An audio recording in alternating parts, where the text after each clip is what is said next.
'Tis It Halloween Yet, episode 35, a spooky little podcast where we talk about all things horror-esque. Is it Halloween yet? It's my favorite episode of the year because I get to say, yes, it is in fact Halloween. Happy Halloween, ghouls, ghosts, and goblins. We've got a lot on the slab this week.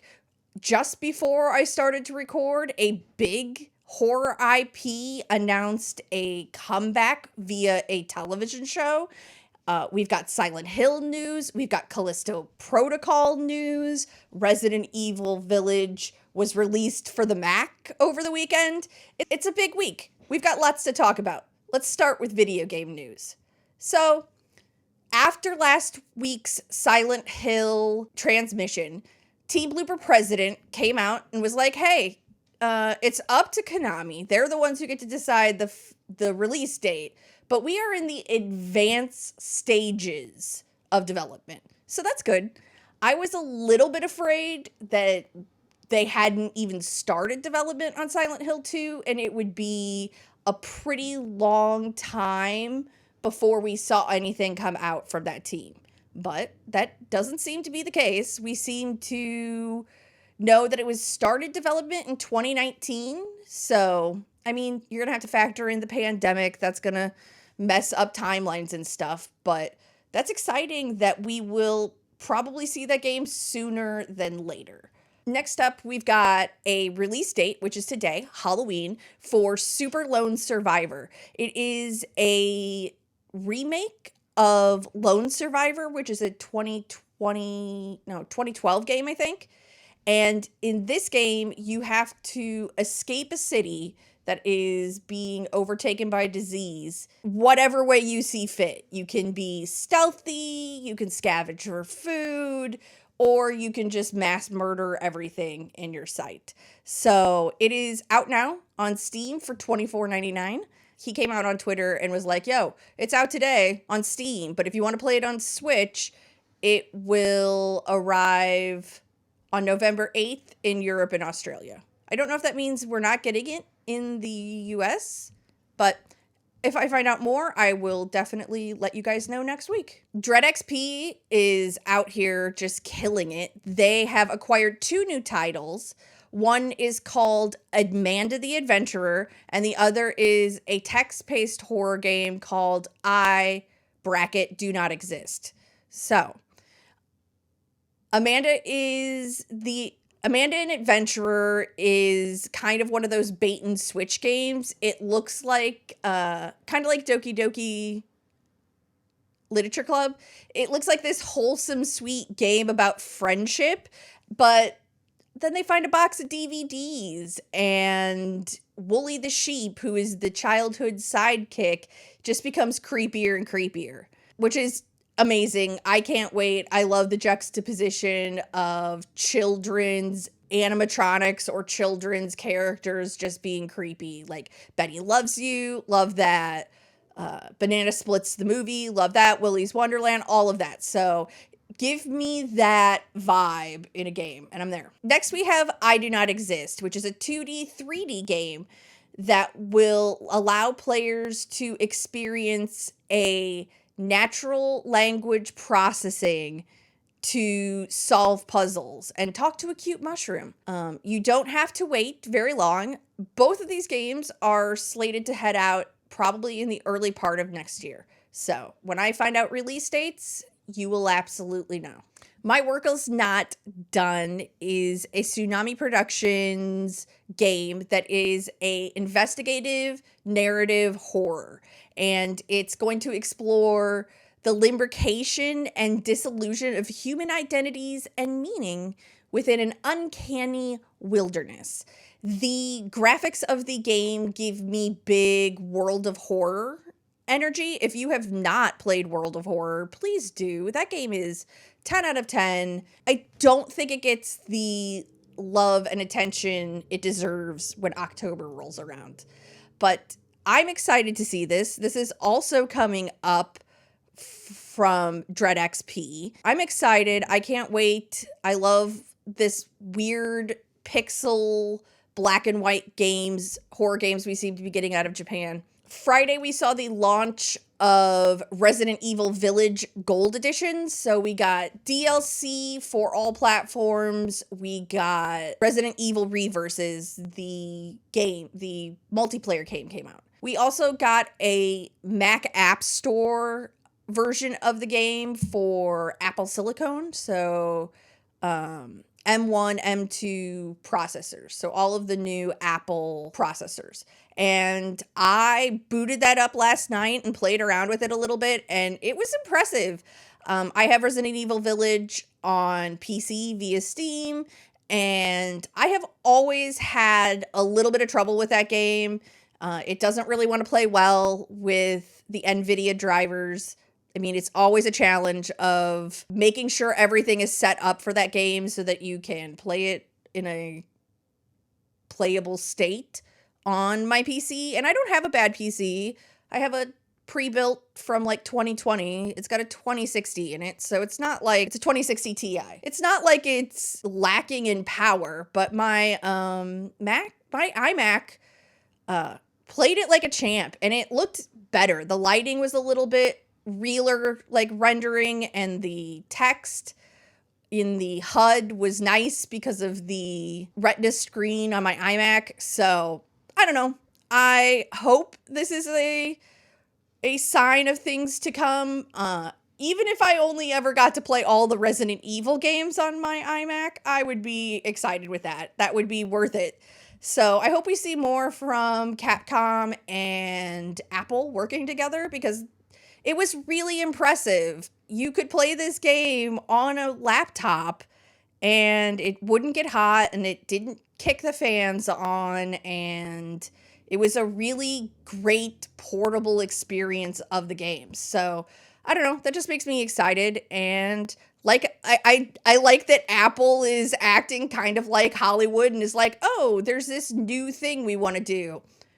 Let's test run it with horror. Those kids love being guinea pigs for new technology. We are getting closer and closer to the launch of the Callisto Protocol, and Glenn Schofield and Striking Distance Studios have put together a team of horror greats: Robert Kirkman, Sean Cunningham, Tom Savini. They're all together talking about what makes horror. And it's them and the development teams of the Callisto Protocol. It's about 15 minutes long. The first episode is Brutality, and they really talk and get into what they think makes their game. It's so bloody. The Japanese Twitter account had to come out this week and say the game's been canceled in Japan. It cannot make CERTO certification, which is like ESRB here in the United States, or PEGI in Europe. It cannot make it. Striking Distance was like, we're not going to censor the violence and the gore to do this. So it's just not coming out in Japan, which is kind of wild. I mean, I think CERTO is a pretty strict, like, there's a reason a lot of Japanese horror games are more supernatural and less blood, guts, and gore. But that's crazy, right? It's just not coming out in a whole region, a whole very popular region of video games. So December 2nd, I cannot wait. Indigo Studios dropped a trailer for Sharon's Staircase. It's out on Steam and the Epic Store, Xbox and PlayStation and Switch. The first-person horror game is a mystery. You must set out to reconcile the horrible past of a tyrannical government and unlock the secrets beneath Oak Grove. And this game looks pretty interesting. It's on sale right now. It's $22.49. I was shocked that they waited so long to tell us that it was going to be a Halloween release. I also think Halloween releases are real dicey. People are either like locked into their Halloween game, or you better be like a big game to like be able to like handle it. And like Call of Duty came out last week. It's just like a weird Halloween this year for games. Yeah, Dark Pictures Anthology missed Halloween this year. It'll be out November 18th. Like, it's just been like a kind of weird year for Halloween and horror games. I feel like we somehow weirdly got backloaded into like a video game version of Scream. Like, we all know Scream came out like around Christmas and has kind of owned the winter. And that seems to be what's happening with like horror games this year, because we've got Dark Pictures Anthology is November 18th. We've got Callisto Protocol, which is December 2nd. And then in January, I can't remember, I think it's like the third week of January, that like 20th week, we are getting Dead Space remake. So it just feels like everybody kind of shifted a couple months, which I'm not upset with. Horror games and all that stuff should come out all year round, not just in October. Don't load everything up in October and then trickle of both horror games and movies coming, which is exciting. Next up, we finally got some gameplay footage for The Unholy. I had totally forgotten this game. It was announced like in 2018 or 2017. Let me see. It was released in 2018.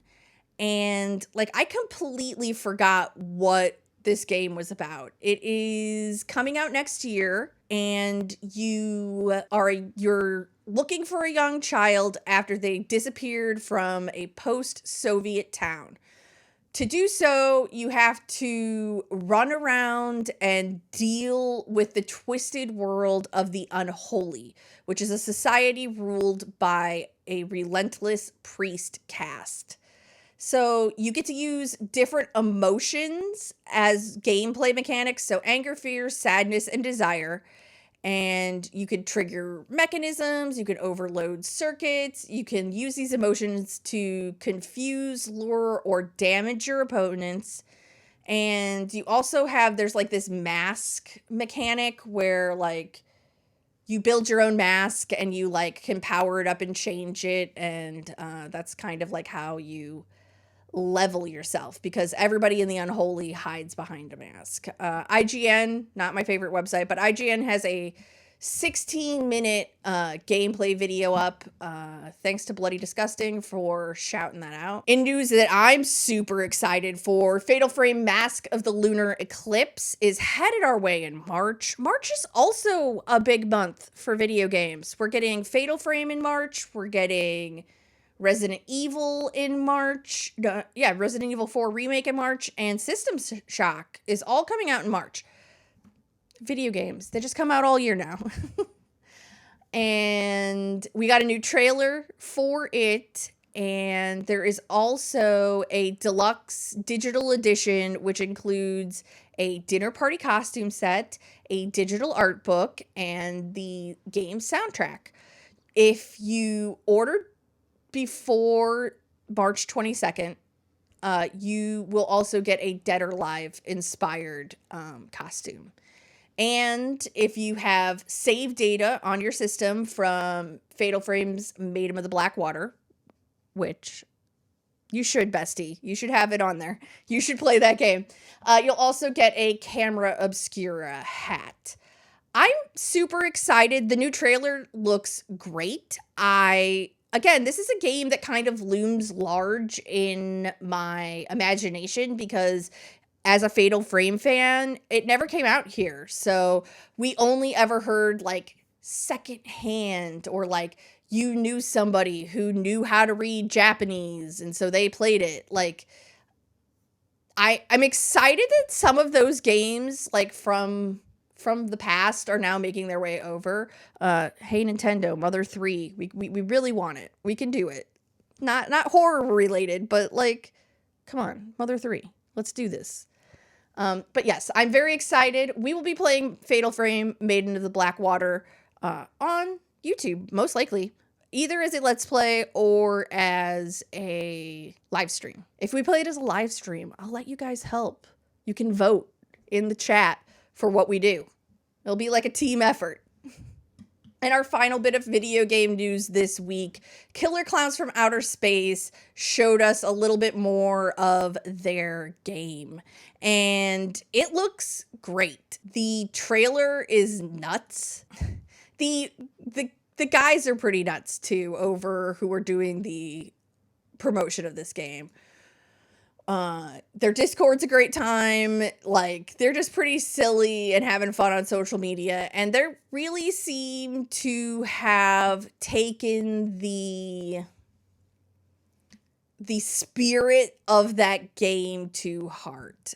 You can still sign up for the beta right now. Yeah, so they are looking for testers for PS4, PS5, Xbox Series X, Android, Stadia, not Stadia anymore, guys.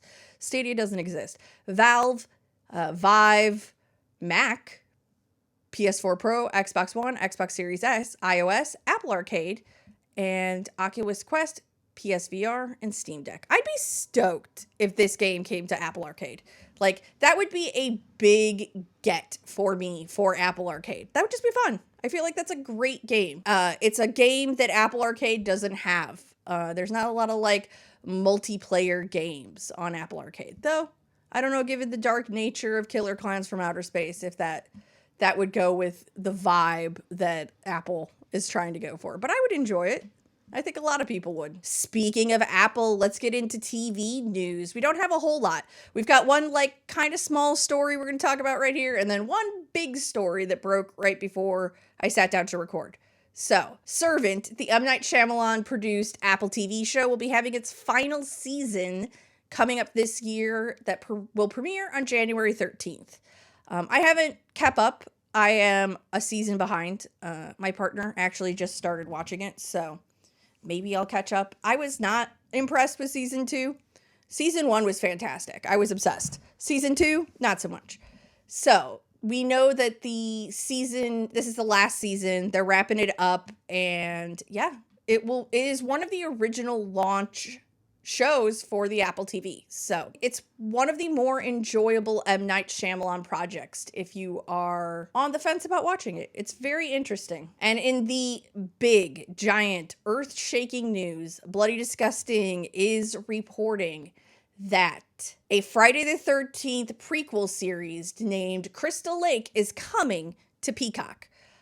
Brian Fuller, who ran Hannibal and is awesome, is going to showrun Crystal Lake. The other absolutely nutball thing about this story is that A24 is the studio that's making it. So A24 is making it. It will air on Peacock. The showrunners is Brian Fuller. He will write it. This is from the Victor Miller camp of the IP breakdown. And it is going to be produced by Mark Tobleroff, Rob Bartzman, and A24. Just wild. Variety has a little bit more of the news on it. According to the chairman of content for Universal Television and Streaming, Friday the 13th is one of the most iconic horror franchises in movie history. We were dying to revisit this story with our upcoming drama series, Crystal Lake. We can't get to work with Brian Fuller, a gifted and visionary creator who I've had the pleasure of being a longtime friend and collaborator, and along with our incredible partners at A24 in this updated version for Peacock that will thrill long-standing fans of the franchise. I mean, yes, I do want the dude who did Pushing Daisies and Hannibal and Star Trek Discovery, like, Brian Fuller's, like, chops on, like, television in sci-fi and, like, horror adjacent sci-fi they're, like, good. I'm very excited to see what a television show was. I'm not gonna fucking completely discount it because Chucky exists, and Chucky is fantastic. But I think Chucky is fantastic because Chucky always had the ability to be a character piece because of how animated and personable and has a personality Chucky has. Whereas, like, is that what's going to happen? Are we like, So it's probably going, I mean, we know it's a prequel, so we're probably going to discover what happened that first summer when Jason drowned and then everybody went crazy. But yes, so we're going to get Friday the 13th. Let's hope it's good, because like just being absent from the scene has kind of put Jason's like place in the pantheon of horror in a little bit of doubt. Just like, I think there was a lot of people who went back and watched Friday the 13th this year for watches, and we're kind of like, ugh, this series isn't as good as I remember. And it'll be great to see, I don't know, A24 is making a Friday the 13th movie. I mean, not movie, piece, like television show. It's just bizarre, and I'm excited. I'm tenuously optimistic that it'll be good. And as we get more information about casting and when they're going to shoot and when this thing's going to come out to us, you will absolutely know. All right, it is time to head into movie news, and that means we got to take a little trip to the box office. So we had 4 movies in the top 10 this week, which is not surprising for Halloween weekend.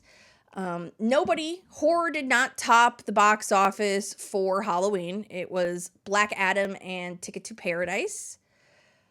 Pray for the Devil premiered. It is the top grossing horror movie of the week, and it came in at $7 million, about just a little over. And Smile, still holding strong, came in at a little over $5 million. Halloween Ends is rolling in that middle of the pack. I feel like this is the last weekend for Halloween Ends. I feel like there were probably people who were like, I'm going to wait till Halloween weekend to go see this. And it came in with about $3.8 million. And then the movie we got to talk about. This movie's wild. Terrifier 2, which we'll talk about in a second. There's a bunch of stuff going on with Terrifier 2. It is at almost 8 million. And I think I might have seen that it passed 8 million. Hold on really quick. It's passed over 7 million, according to Variety. So, like, today there's just been a lot of news. So this movie made for $250 million. We've talked about it all month long as it's just continued to have a box office run. It went into 1,500 more theaters this week, which is just wild. And yeah, it came out with about 500,000, about another $2 million over the weekend, which is just, I cannot stress how crazy it is to me that this movie is got this long of legs and has made this much money. We've got news about the home release. You don't have to wait. If you are a Screambox subscriber, you can watch Terrifier 2 right now. It is out as of Halloween. We also got the Blu-ray Steelbook Collector's Edition for that, and it will be out on December. It's sometime in December. There's not a hard date. The Collector's Edition is at Walmart and Amazon. If you want the Steelbook, it is a Walmart exclusive, which is kind of a bummer. I would have liked to see them spread that Steelbook around, but it looks great. The Steelbook cover is amazing, and I can't wait. As soon as I'm done editing and posting this, I'm watching Terrifier 2. That's my Halloween treat to myself. Next up in movie news, we've got Witching Season Films sharing He Never Left with Bloody Disgusting. It's a little teaser trailer for the studio's second film. The movie was inspired by horror classics like Rear Window, slashers films like The Extrangers, and fueled by Real experiences from Morris's career as a police officer. He never left, embraces the atmospheric Halloween horror aesthetic while putting on a new, visceral spin on a classic genre. Post-production is well under the way. They hope to have it ready for a festival run in 2023. So that will be headed to a horror festival near you next year. That'll be interesting to see. In our next story, we're going to talk about Lucio Fucci's The Beyond. The Beyond, the composer's cut, will be touring to select theaters across North America. The showing is a 4K restoration of the film with a brand new score by Fabio Frizzi. It is headed to places all over the country, starting like last week on the 25th. So you may have missed some of it in places, but all through November, it's going to be here. It will hit the weekend after Thanksgiving for me here in the Pacific Northwest. So that's exciting. It just seems absolutely cool that they are doing this. It had made a premiere at Beyond Fest and the Brooklyn Horror Fest, and they decided, got to take it on the road. Super cool, and if you got a chance and it's come to your city, The Beyond is a top-tier horror movie as far as I'm concerned, especially if you like giallo and like Italian horror. Gotta see it. Nickelodeon came out and let us know that a live-action Monster High movie sequel will be coming. The Monster High, the movie, came out on Paramount Plus at the beginning of October to rave reviews. People are super into it. So we will be getting a sequel. I'm very excited for all the Monster High fans. I have not really engaged with that, but I do love seeing all of you dress up in your cosplay of all the cute monsters that are there. It's just adorable. I think it's cute, and yeah, it's exciting that it made the translation into live action. We've got some casting news for The Nun 2. Caitlin Rose Downey and Annie Popplewell are joining. We've got Sister Irene, we've got Bonnie Aarons, and yeah, that's really it. Like, we got 2 more folks headed to the joint. I probably will like wind down on Nun 2 news until we get a trailer, because like it's really like, now we're casting side characters. So yeah, the movie will be here September 8th in 2023. So that's exciting. Next up, we're going to talk about The Pale Blue Eye. We got a teaser trailer and a bunch of information about the Christian Bale, Edgar Allan Poe movie. It's starring Christian Bale is not playing Edgar Allan Poe. He is playing a detective who is investigating a series of murders. Harry Melling from Harry Potter. He played Dursley. He will be playing Poe in the film. So it's exciting. It takes place at West Point in 1830. And yeah, the photos look great. The teaser trailer gives the beautiful atmospheric filmmaking of Scott Cooper, who made Antlers. I feel like this is a perfect perfect era for him to be playing in. And it looks gorgeous. So it'll be exciting to see when it comes to theaters on December 23rd, or you can just wait like a week or so and it'll be on Netflix on January 6th. Next up, we're going to talk about a weird little movie that happened. You can watch it right now on TikTok. It is Emerson. It's a psychological horror film that plays out in real time for 10 days. A character who goes by Emerson, a character who goes by Emerson posted videos in short snippets over 10 days. The final part came out on Friday. I'm not going to spoiler it. I'm not going to spoil it for you. And you can check out their very weird, very creepy social media movie right now on Instagram and TikTok. It's super cool. I think it's a great use of social media to make art. It's what all the movies that commentate on influencers and social media wish they were making. We also got news that it looks like Night of the Living Dead might be coming back. Deadline has reported that there is a Night of the Living Dead sequel from Village Roadshow and Vertical with Nyaku Juju and Latoya Morgan are directing and writing in that order. I'm excited. When was the last time it's probably Land of the Dead? I feel like The Walking Dead started and Dead of kind of just dropped off. I guess we did have whatever that Zack Snyder Las Vegas Dead movie was, but I don't actually, is that that's in his continuity of Night of the Living Dead.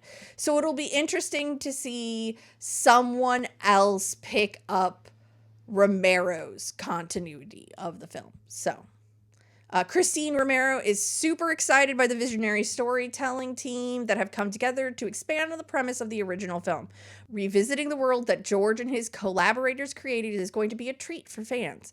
George would have been happy to see this. I agree. I think George just wanted to make zombie movies forever. Sounds cool. I like that Christine Romero's on board, so... Paris Hilton is headed back to horror alongside Ashley Benson and Pamela Anderson in Alone at Night, which Deadline described as a erotic horror film.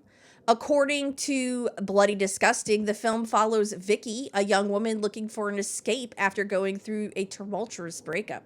After retreating to her friend's remote cabin in the woods to clear her head, she continues modeling sexy lingerie to her devoted following on an 18 and over adults-only live streaming website.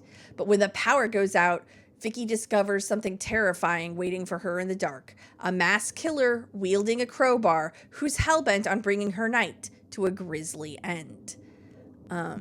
Jimmy Giannopoulos, the director, said he wanted to make a thriller that I would have snuck into as a teen. A slasher, stoner, sexy thriller with killer music.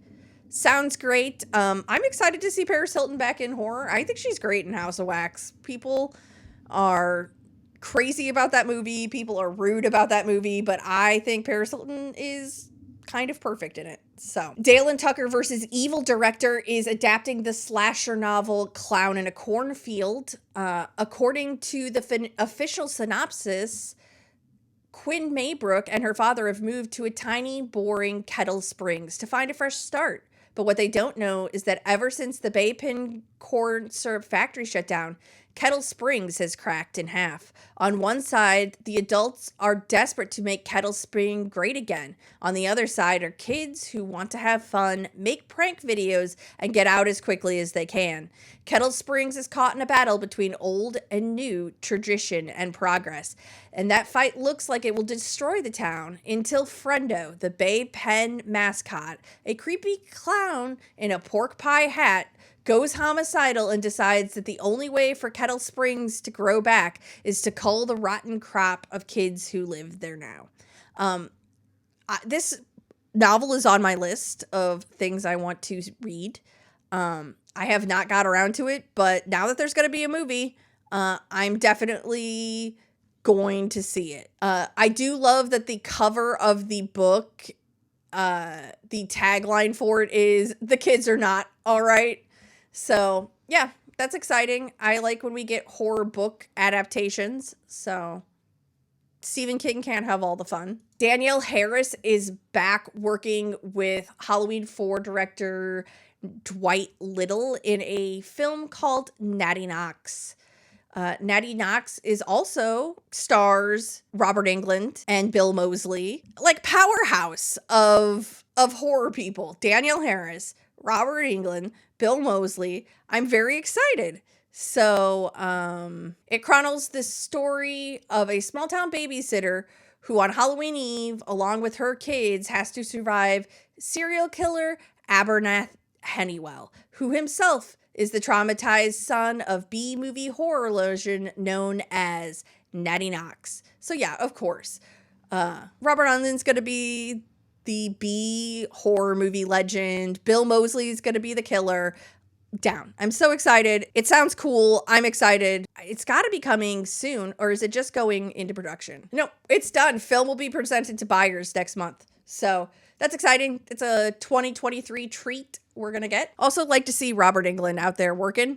Please come back and play Freddy one more time. I know you said you're retired. Please do it. The Lair is out now on VOD and digital. It's a alien film. And it's by Neil Marshall, who did The Descent and Dog Soldiers. So it seems very interesting. It is according to him, a action-packed, monster-fueled sci-fi movie with cool characters, scares, laughs, and of course, grisly deaths. You can check out a clip on YouTube or Buttery Disgusting. Sydney Sweeney, the actress everyone loves to dunk on for talking about the realities of being an actress in Hollywood, is headed to the horror genre in Immaculate. She is going to play a woman of faith who goes to a illustrious Italian convent. She is warmly welcomed, and the setting is a picture-perfect Italian countryside. It soon becomes clear that her home harbors dark and horrifying secrets. So that's interesting.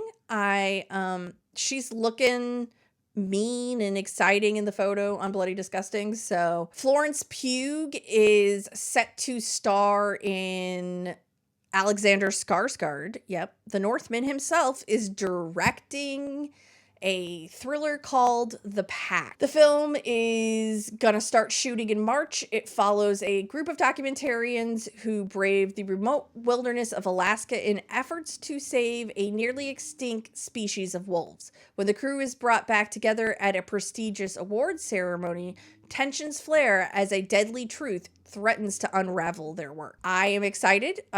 It's interesting that Alexander Skarsgård is headed into the genre that his brother has kind of dominated. Like Bill is the horror Skarsgård. Like the Northman. I mean, I guess he was in True Blood. I'm excited to see what he does, and I'm always excited to see Florence Pugh in everything and anything. Speaking of people coming back to the genre, Shelley Duvall is going to make her first movie appearance in a werewolf horror film called Forest Hills.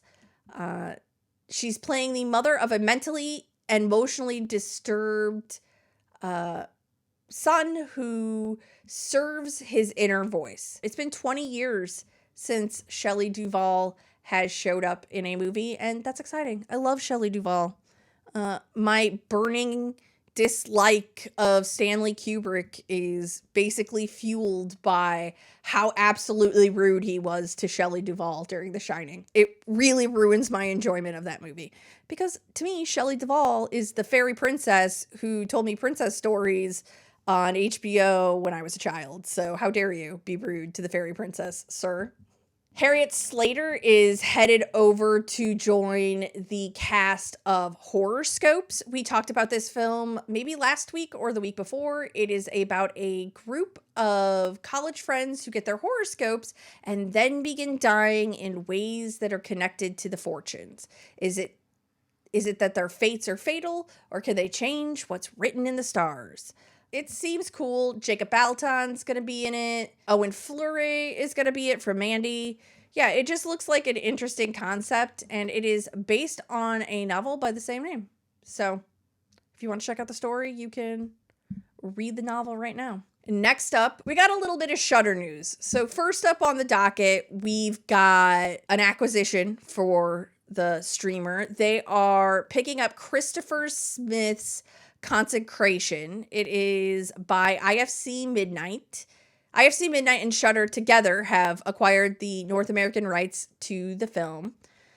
The film deals with a girl named Grace who goes to the Mount Saviour convent in Scotland to find out what was behind the suspicious death of her brother, a priest. Initially, she is helped by Father Romero, who soon comes to distrust the account of the church as she uncovers murder, sacrilege, and a disturbing truth about the shadowy past that brings long-buried traumas to the surface.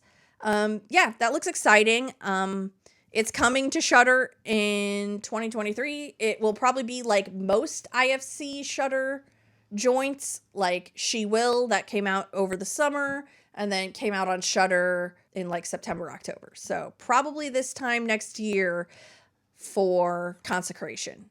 And from one of my favorite podcasters writing for Dread Central, Sheree Bonan is a fabulous host of Nightmare on Fear Street and also a super good journalist over at Dread Central. Read her, listen to her podcast. Her story is about general manager Craig Engler, who told a Reddit AMA that the big dream project that Shudder would like to work on is Friday the 13th. So this news is a little bit dampered in the afterglow of what we know about Peacock and Friday the 13th series. But Sean Cunningham has also alluded to the fact that he has a Friday the 13th project in the works. So maybe Shudder could get in on that. I want Shudder to get Friday the 13th. To be honest, that feels like a natural home for Friday the 13th. So, yeah, I guess LeBron James was also out there talking about how much he wants a Friday the 13th. So, yeah, we all do. So, it would be interesting to see what happens. So, hopefully, we get to see a actual movie, but if not, we're getting that series, so we should be excited as Friday the 13th fans. And in our last little bit of news, the thing I am most excited for, we finally saw something from Evil Dead Rise. We got the first image, which is a spectacular looking Deadite, and that's it. We know that the film is coming out in theaters, which is, I think, bears repeating. It is coming out in theaters. It is not an HBO Max movie anymore. It is now a theatrical release, and it will be out on April 21st, 2023. And yeah, they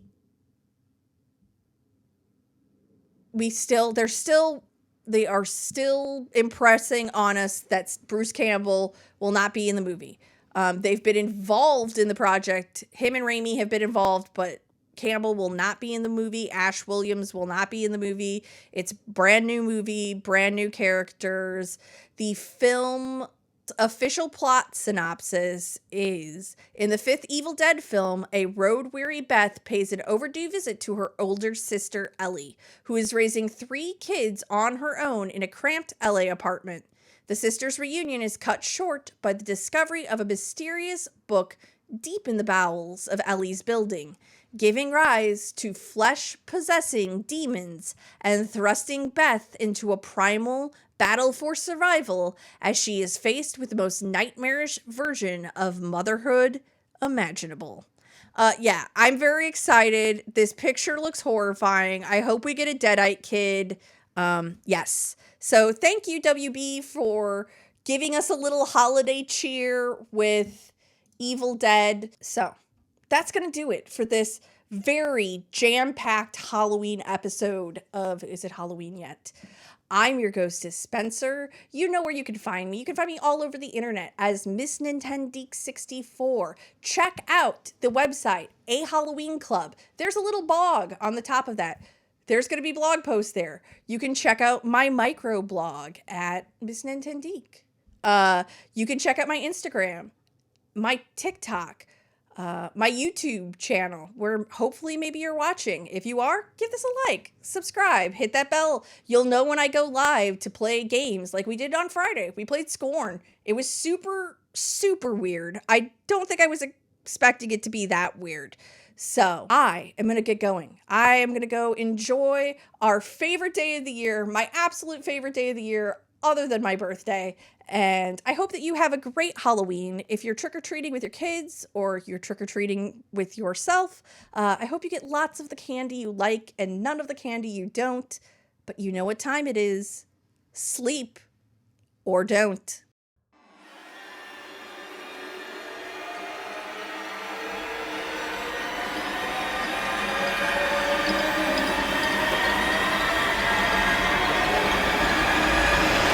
Super